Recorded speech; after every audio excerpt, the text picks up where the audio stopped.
Comment va-t-il s'y prendre? Bonjour Vital Kamerhe. Bonjour. Merci de passer par le journal de TV5 Monde. Vous êtes candidat déclaré à l'élection présidentielle de la République démocratique du Congo. Elle aura lieu en novembre prochain.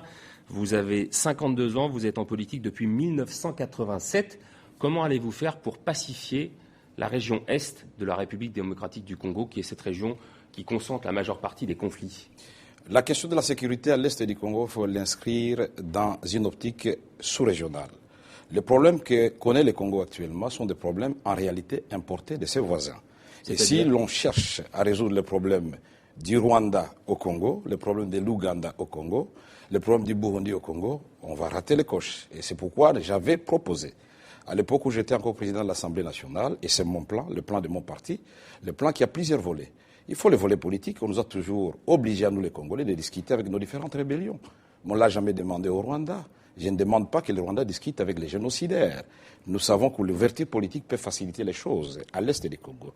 Nous disons, M. Kamerhe, oui, il est extrêmement compliqué de comprendre effectivement ce qui se joue dans les Kivu, à la fois de manière ethnique, de manière politique et de manière militaire. Quelle lecture il faut avoir pour comprendre ce qui s'y passe et pourquoi ces violences perdurent depuis des années? Oui, alors dans le passé, on avait tendance à dire et constater que le Congo faisait le fruit des conflits qui se passaient chez ses voisins.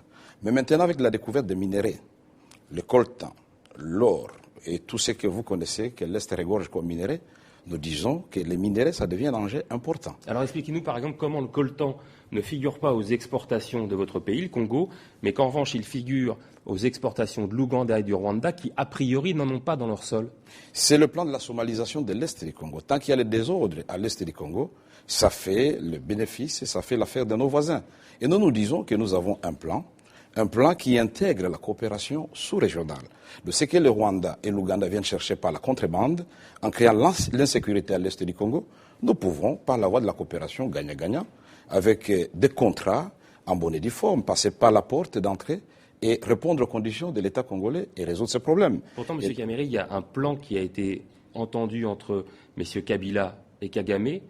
Pourquoi est-ce qu'il ne fonctionne pas? C'était un raccourci et c'est ce plan justement que j'avais dénoncé. Et c'est la goutte qui a fait déborder le vase qui était déjà plein entre le président Kabila et moi. Et je n'étais pas d'accord qu'on puisse demander aux forces d'un pays qui nous avait agressés, occupés pendant 10 ans, de venir pacifier l'Est du Congo. C'est une injure faite au peuple congolais et ce plan ne pouvait qu'échouer. Donc il faut inscrire la question de l'Est du Congo dans une vision sous-régionale qui intègre plusieurs volets, politiques, diplomatiques, économiques, avec la traçabilité des minéraux, mais aussi de développement. Mais la question militaire reste la question prioritaire. Les soldats congolais, tant qu'ils ne seront pas valorisés, tant que nous n'aurons pas une armée véritablement républicaine, mais nous allons toujours être ce pays où chacun peut entrer et prendre ce qu'il veut, la convoitise de nos voisins. Nous devons comprendre que la question de la refondation de l'État congolais, c'est une question cruciale, sinon nous allons finalement être un non-État ou alors un État de non-droit. Il y a un fait divers, même atroce, qui fait la une des médias, notamment occidentaux, et qui concerne votre pays. On a reçu à ce propos Louis Guinamard qui parlait de survivantes. Nous l'avons su ici, c'est à propos des femmes violées dans le Kivu. Qu'est-ce qu'il est possible de faire aujourd'hui pour l'État congolais, pour ces personnes qui subissent ces atrocités? D'abord, il est bon de dire à ceux qui nous suivent que chaque heure, 48 femmes sont violées à l'est du Congo. C'est toujours le cas aujourd'hui? Oui, aujourd'hui. Donc ça signifie chaque jour qui passe, il y a 1152 femmes qui sont violées. C'est un drame sur le plan humanitaire et c'est une question qui devait concerner le monde entier. Et donc nous pensons que la solution à ce problème, il ne faut pas voir uniquement les femmes violées. C'est le minerai du sang, c'est les intérêts cachés et nous disons que la législation qui avait déjà été faite par le président Obama, c'était un premier pas. Mais il faut l'appliquer et d'autres pays doivent lui emboîter le pas. Les minéraux du Congo doivent sortir par la grande porte et nous devons avoir les statistiques de nos minéraux. Mais vous êtes en train de me dire que, et ça a déjà été analysé par d'autres, qu'en fait le désordre qui règne actuellement au Kivu, finalement, est acceptable pour le président Kabila aujourd'hui? Moi, je ne m'attaque pas aux individus. Je sais, j'ai déjà entendu dire, enfin, j'ai lu une interview. Je m'attaque au système. Mais pourtant, c'est bien le président Kabila qui aujourd'hui dirige. Voilà, il doit porter la responsabilité de ce qui se passe aujourd'hui à l'est du Congo. Et nous disons que le Congo a besoin de nouveau leadership. Et c'est cela que moi j'entends faire avec mes pairs.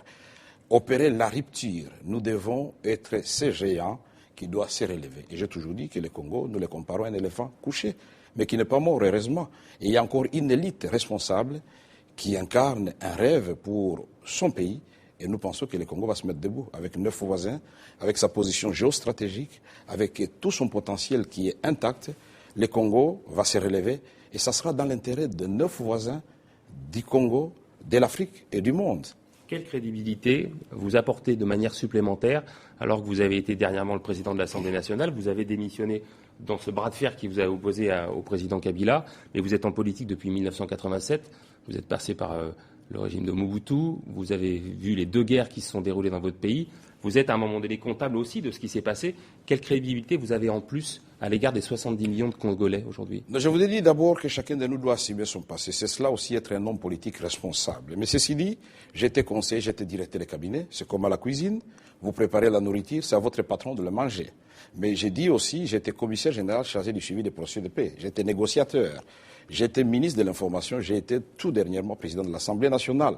J'ai toujours fait ce que j'ai dit. Je suis resté constant. Mon intérêt, c'est avant tout le peuple congolais. Et j'ai démontré, pour parler du passé récent, qu'il est possible que l'opposition et la majorité au pouvoir coexistent, cohabitent au sein d'une assemblée véritablement démocratique dans le seul intérêt du peuple congolais. Et nous disons que l'histoire, tous ces échecs de l'histoire, tout ce que nous avons constaté, c'est plutôt un atout. Ça va nous permettre de mettre les doigts là où il faut. Qu'on comprenne bien, parce qu'il y a des choses quand même qui sont un petit peu étranges. Par exemple, vous avez rencontré Jean-Pierre Bemba. Il est en ce moment jugé à La Haye. Il a du sang sur les mains. Comment vous pouvez former une alliance avec l'ancien chef de l'opposition? À mon sens, la sentence n'a pas encore été rendue. Non. Donc il est présumé. Et nous disons très bien, ce sont les troupes de Jean-Pierre Bemba, je ne fais pas son avocat, qui étaient partis à Bangui à la demande du président. Vous me l'avez dit, Patassé P. quand on est en cuisine et qu'on présente le plat, à un moment donné, c'est le chef qui le dit et qui commande. Absolument, je suis d'accord avec vous. Donc comment vous pouvez avoir cette alliance avec Jean-Pierre Bemba? Non, moi je suis dans une optique de l'inclusion. Nous devons, dans la communion nationale, sauver notre pays, puisque nous ne devons pas dire qu'il y a des anges d'un côté et de l'autre côté des diables. Nous devons rassembler les Congos. Mais le tout, c'est d'avoir le rêve pour son pays. Et moi, j'ai un rêve pour mon pays. Et j'ai dit que mon pays, c'est un pays fabuleux. C'est un paradis que nous avons transformé en enfer. Et il est possible de ramener les Congos, ce pays qui avait été en 1960 au même niveau que le Canada, l'Afrique du Sud. Vous le comparez souvent au Brésil, avec une forêt absolument colossale, 50% des réserves d'eau douce d'Afrique. Vous êtes papa de 9 enfants, vous vous définissez comme un social-démocrate. D'où tirez-vous aujourd'hui vos financements pour exister, vos voyages, puisque vous faites une tournée, vous étiez à Bruxelles, vous serez bientôt au Canada. D'où est-ce que vous tirez vos financements pour exister? Là, vous avez posé 2 questions à la fois. Je voudrais d'abord reformuler celle qui intéresse le peuple congolais pour le moment. C'est de savoir pourquoi je compare le Congo au Brésil. J'ai dit qu'il faut comparer des choses comparables. Le Brésil, pendant 5 décennies, n'a été connu que par son football, la musique et le plage, peut-être le carnaval de Rio. Mais avec l'arrivée de Lula, un leadership responsable, il nous a été possible de voir que l'on peut changer quand on veut amener son peuple. Et donc, nous devons avoir des modèles. Il ne faut pas avoir honte d'imiter ce qui marche. Il y a eu Gandhi, il y a eu tous ces grands de ce monde qui ont rêvé avant de concrétiser ce qu'ils ont dit. Et moi, je dis que le Congo est une des solutions au problème qui se pose à l'humanité. Deuxième forêt, château d'eau, nous disons la deuxième réserve de terres arables, 120 millions de terres bien exploitées. Nous nourrissons des milliards d'individus. Nous ne sommes que 70 millions et on n'arrive pas à le faire. En quelques secondes, M. Kamere, d'où tirez-vous aujourd'hui vos financements pour exister? Je suis dans un parti où j'ai des militants, j'ai des sympathisants. Il y a aussi des amis qui m'aident à voyager. Je le fais difficilement, mais je le fais bien. Et c'est ça aussi le secret de la réussite d'un parti politique. Avec ces citations pour se quitter, on est en droit de se poser la question de savoir si un parti au pouvoir adopte la même attitude que lorsqu'il n'y est pas. C'est signé de Ben Gourion, le politicien israélien du siècle dernier. Merci beaucoup, M. Kamere, d'être passé par le journal de TV5 Monde, candidat donc à la prochaine présidentielle congolaise en novembre.